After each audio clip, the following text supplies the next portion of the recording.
सनातन धर्म से चलने वाला देश है, सबसे पुराना। जी। अगर धरती पे कोई धर्म तो सनातन पूरी तरीके से राजनीतिज्ञ है। मंदिरें बनी हैं क्योंकि बाद में मुगलों का जब यहाँ पे आतंक बढ़ा और तमाम मंदिर को, मठ को तोड़ करके मस्जिदों में या मजार पे पूजा हो रहा है, तो स्वाभाविक है कि बाबा भोलेनाथ की मंदिर, हरिहर मंदिर तरीके से बाबा भी बनारस की घटना रही, काशी विश्वनाथ, ये भी बाबा भोलेनाथ शंकर भगवान के मंदिर। और उसमें इन लोगों ने देवता नहीं बदला है, यानी जो भगवान नहीं बदला है, ये अपनी पद्धति पर राजनीति करके ये देश को कहीं न कहीं देश के लोगों को गुमराह करके अशांति फैला रही। उत्तर प्रदेश में सबसे बड़ी हिंसा, हम बात कर रहे हैं यूपी के संभल में हुई हिंसा के बारे में, जहां पर आज पुलिस ने सिविल जज के आदेश पर 400 लोगों की शिनाख्त की है, सीसीटीवी फुटेज खंगाले हैं और उन 400 लोगों को सलाखों के पीछे भेज दिया। इस पर तमाम राजनीतिक दल अपनी अपनी प्रतिक्रिया दे रहे हैं कि आखिर हिंसा क्यों हुई, कैसे हुई, कौन जिम्मेदार है, क्या सरकार, क्या प्रशासन, क्योंकि मस्जिद के सर्वे को लेकर ये पूरे हिंसा की शुरुआत हुई।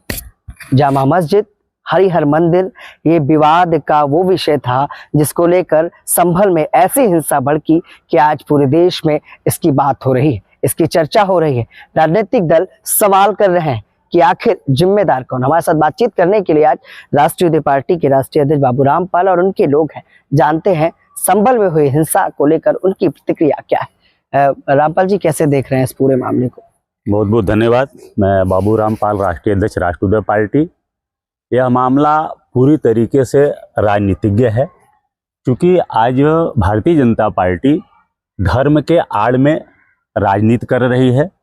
अब हमारा जो देश है, ये हमारा देश सनातन धर्म से चलने वाला देश है, सबसे पुराना। जी। अगर धरती पे कोई धर्म तो सनातन धर्म। जी। तो स्वाभाविक है कि जो भी मंदिर बने हैं या मठ बने हैं, और ये सब या तो बौद्ध धर्म के मठ बने हैं या हिंदू धर्म की मंदिरें बनी हैं। जी। बाद में मुगलों का जब यहाँ पे आतंक बढ़ा और तमाम मंदिर को, मठ को तोड़ करके मस्जिद बनाया गया, मजार बनाई गई, तब स्थिति यह है कि अब देश इतना आगे आ चुका है, सभी जाति धर्म के लोग यहाँ रह रहे हैं। और अगर व्यक्ति की हम बात करें तो कोई भी व्यक्ति अगर जब जन्म लेता है तो वह उसके बस में नहीं है कि वो किस जाति में जन्म लेगा, किस धर्म में जन्म लेगा, कहाँ लेगा। लेकिन अगर भारत देश में अगर जन्म लिया है तो अभी भारतीय है। अब रही बात कि अगर मस्जिदों में या मजार पे पूजा हो रहा है, तो स्वाभाविक है कि बाबा भोलेनाथ की मंदिर, हरिहर मंदिर, या जो भी इस तरीके से आ रहा है, बाबा भी बनारस की घटना रही, काशी विश्वनाथ, ये भी बाबा भोलेनाथ शंकर भगवान के मंदिर। और उसमें इन लोगों ने देवता नहीं बदला है, यानी जो भगवान नहीं बदला है, ये अपनी पद्धति बदले हैं, पूजा का तरीका बदले, लेकिन मतलब, भगवान पूजा भगवान शंकर की ही कर रहे हैं। मतलब ये मुस्लिम जो समुदाय है, ये भगवान शंकर को पूजता है मस्जिदों में, ये आप कह रहे हैं? और स्वाभाविक है, आप जहाँ भी देखें तो ज्यादा करके भगवान शंकर की मंदिर मिलेगा, मतलब भगवान नहीं बदल सकते हैं, लेकिन तरीका बदला। तो इसमें समस्या ये आ रही है कि ये जो पार्टी धर्म के नाम पे राजनीति करके ये देश को कहीं न कहीं देश के लोगों को गुमराह करके अशांति फैला रही है। जो भाईचारा हमारे भारतीय समाज में सर्वधर्म में होना चाहिए, सर्व जातियों में, उसको खंडित करने का काम कर रही है, राजनीति कर रही है पार्टी। कहाँ से चिंतन मंथन करके आए हैं कि मस्जिदों में शंकर जी की पूजा हो रही है? अगर भगवान शंकर की पूजा नहीं होती तब काशी विश्वनाथ का मंदिर ही तोड़ करके वहां पे ज्ञान व्यापी क्यों बनता? अगर ज्ञान व्यापी ही बनाना है तो बहुत जगह पड़ी थी, कहीं बना लेते। तो इस तरह जितना भी अगर आप सर्वे करेंगे, लेकिन जिस तरीके से भारतीय जनता पार्टी के लोग हर अगर मस्जिदों का सर्वे करेंगे तो ज्यादा से ज्यादा 80% हमारा जो आकलन है आपको ऐसे ही मिलेगा। तो वो या तो बौद्ध मठ होगा या तो हिंदू मंदिर होगा, बहुत कम ही होगा जो कि केवल मस्जिद का निर्माण हुआ होगा। तो ऐसी स्थिति में किसी भी पार्टी को या किसी भी व्यक्ति विशेष को विवाद का जन्म देना अपराध है। अच्छा ठीक है, संभल हिंसा के लिए किसको जिम्मेदार मान रहे हैं? प्रशासन को, सरकार को, क्योंकि कहीं ना कहीं प्रशासन की लापरवाही। और एक वीडियो भी वायरल हो रहा है पुलिस के आला अधिकारी का, जिसमें वो कहते हैं कि हम भर्ती हुए गोली खाने के लिए नहीं, स्वाभाविक है कोई भी व्यक्ति गोली खाने के लिए भर्ती नहीं हुआ, लेकिन कहीं ना कहीं प्रशासनिक स्तर पर जो जिम्मेदारी बनती है कि गोली से नहीं डंडों से उस भीड़ को काबू करना चाहिए था, लेकिन उस जगह पर गोली चलती है। तो इस घटनाक्रम को कहाँ तक सही देख रहे हैं और इस पर अभी तक क्या एक्शन हो जाना चाहिए था? देखिए, सही मामले में जो पुलिस के जवान हैं, किसी भी पद पे हैं, वो भी तो हमारे ही हैं। बिल्कुल, हमारे अपने ही, हमारे देश के नागरिक, हमारे ही भाई हैं।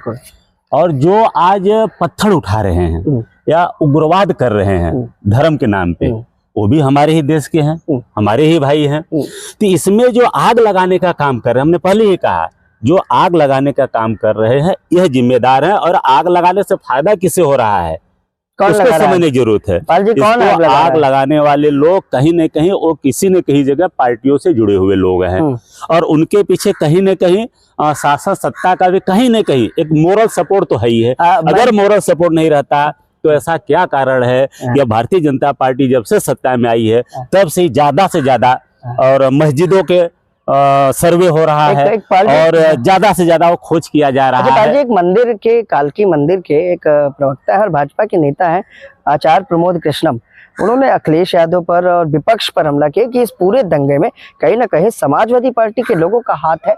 इसे किस तरह से आप सही देखते हैं? देखिए, अब जितना इससे फायदा इस चीज का, धर्म का फायदा भारतीय जनता पार्टी उठाना चाह रही उठा रही है, उतना ही फायदा सपा भी उठाना चाह रही उठा रही है। सपा को भी कम से कम भारतीय जनता पार्टी द्वारा जो बुना गया वो धर्म के नाम पे जो जाल है, इसमें नहीं फंसना चाहिए। सपा समाजवादी पार्टी को आज देश में बेरोजगारी पे बात करनी चाहिए। मानते हैं कि नहीं मानते हैं? बेरोजगारी पे बात करनी चाहिए। जिम्मेदार मानते हैं कि नहीं मानते हैं? क्योंकि कहीं ना कहीं सरकार में जो व्यक्ति बैठा है, ये जिसकी सरकार है, कुल मिला के जिम्मेदारी तो उनकी बनती है। कितनी बड़ी घंटा 100% सरकार की 100% 100% जिम्मेदारी बच नहीं सकते हैं, और इसमें प्रशासन की भी 100% जिम्मेदारी है। उसको किसी भी मतलब हमले का या उपद्रव का जवाब गोली से नहीं देना है। संविधान के भी खिलाफ है, लोकतंत्र के खिलाफ है, मानवता के भी खिलाफ है। आपको अगर हाथ में डंडा दिया गया है, गोली दिया गया है, तो आपको बलवा रोकने के लिए, न गोली चलाने के लिए। हाँ, लेकिन इसमें जब भी आज पार्टियां, जो भी पार्टी हमारा सत्ता में है या विपक्ष की भी पार्टी, दोनों पार्टियां कहीं न कहीं उन्माद फैला करके लाभ लेना चाह रही हैं, जबकि हमारा देश ये बहुजातीय बहुधार्मिक देश है। ये हमारे देश की ही सच्चाई है। आप देख रहे हैं, एक तरफ भारतीय जनता पार्टी ये धर्म के उन्माद को बढ़ा करके लाभ लेना चाह रही है, और कई ऐसी पार्टियां हैं जातियों में मतभेद करके तो जैसे ऐसी चल रही है। पार्टी तो पाल जी आप भी है ना, एक राजनीतिक दल तो आप भी हैं। आप क्या फायदा नहीं लेंगे या नहीं ले रहे हैं? नहीं, हमारा देखिए स्पष्ट है कि संविधान में सत्ता में नहीं है, इस वजह से आप ये बात कर रहे हैं। बात देखिए, सत्ता में केवल आने के लिए राजनीति कम से कम बाबू रामपाल नहीं कर रहे हैं। हम सर्व समाज को मजबूत करने के लिए, देश को मजबूत करने के लिए हम राजनीति कर रहे हैं। अब यहाँ तक कई ऐसी पार्टियां हैं जो कि अपने ही समाज को गुमराह कर रहे हैं। संभल हिंसा में कहीं ना कहीं पाल जी जिम्मेदार किसको मानते हैं, सरकार को, प्रशासन को, या किसे? ये पूरी तरीके से सरकार और प्रशासन दोनों जिम्मेदार है। हमारे यहाँ की व्यवस्था ही जिम्मेदार है, क्योंकि कोई भी आदमी उठता है और किसी भी मस्जिद पे दावा करेगा कि यह हिंदू मंदिर था, तो ऑलरेडी वो मान के चलना चाहिए। सनातन धर्म का हमारा देश ही है, पहले तो मुस्लिम धर्म था ही नहीं हमारे देश में। न्यायिक प्रक्रिया है, लोग कोर्ट जाते हैं, लोग कचहरी जाते हैं, न्यायालय का जो फैसला था उस पे होना चाहिए ना। ये थोड़ी ना है कि नहीं यही होना चाहिए। ये जिस तरह से न्यायालय का फैसला, हिंसा इसी वजह से हुई है कि जब वहां सर्वे हुआ तो 150 लोग मस्जिद के अंदर घुस गए, प्रशासन उन्हें रोकने में विफल रहा। अब कैसे घुस गए जब किसी चीज का सर्वे होने गया था? स्वाभाविक है, न्यायिक प्रक्रिया के आधिकारिक रूप से उसका सर्वे शुरू हुआ था, और उसके बाद भी इतना बड़ा मलबा, स्वाभाविक है जब कई 100 साल से किसी भी धर्म स्थल को आदमी वहां पे उसका श्रद्धा है, उसका विश्वास है, वहां पूजा कर रहा है, किसी भी धर्म का हो, अगर उसमें सर्वे चालू होगा और उसमें कुछ और ढूंढा जाएगा, उनकी आस्था पे चोट पहुंचेगी, वो तो घुस स्वाभाविक जाएंगे है। और पत्थरबाजी करने लगेंगे। नहीं, वो भी बिल्कुल तरह गलत है, लेकिन स्वाभाविक है कि उनको उकसा कर रहा है। उकसाने वाला भी उतना ही दोषी है, जितना दोषी पत्थर लेकर के जाने वाला दोषी है, उतना ही दोषी उकसाने वाला भी है। चलिए, अगर हमें देश को मजबूत करना है, एकता और भाईचारा रखना है, तो उकसाने वाले लोगों पे भी हमें कंट्रोल करना। चलिए पाल जी, बहुत बहुत धन्यवाद हमसे बात करने के लिए। संभल हिंसा पर हमारे साथ थे राष्ट्रीय पार्टी के राष्ट्रीय अध्यक्ष बाबू रामपाल, जिन्होंने कहा कि जिम्मेदार तो सरकार भी है, जिम्मेदार तो प्रशासन भी है, और जिम्मेदार वो भी है जिसने पत्थरबाजी की, जिसने गोली चलाई। स्वाभाविक है, इस पूरे हिंसा को लेकर कहीं ना कहीं रोज विपक्षी पार्टियां और तमाम राजनीतिक लोग अपनी अपनी प्रतिक्रिया दे रहे हैं, लेकिन सरकार भी एक्शन में है। 400 लोगों की गिरफ्तारी हो गई।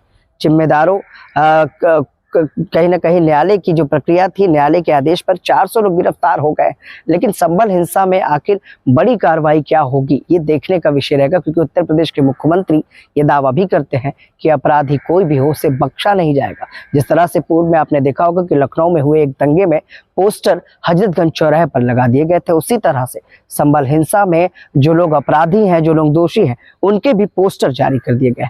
नमस्कार।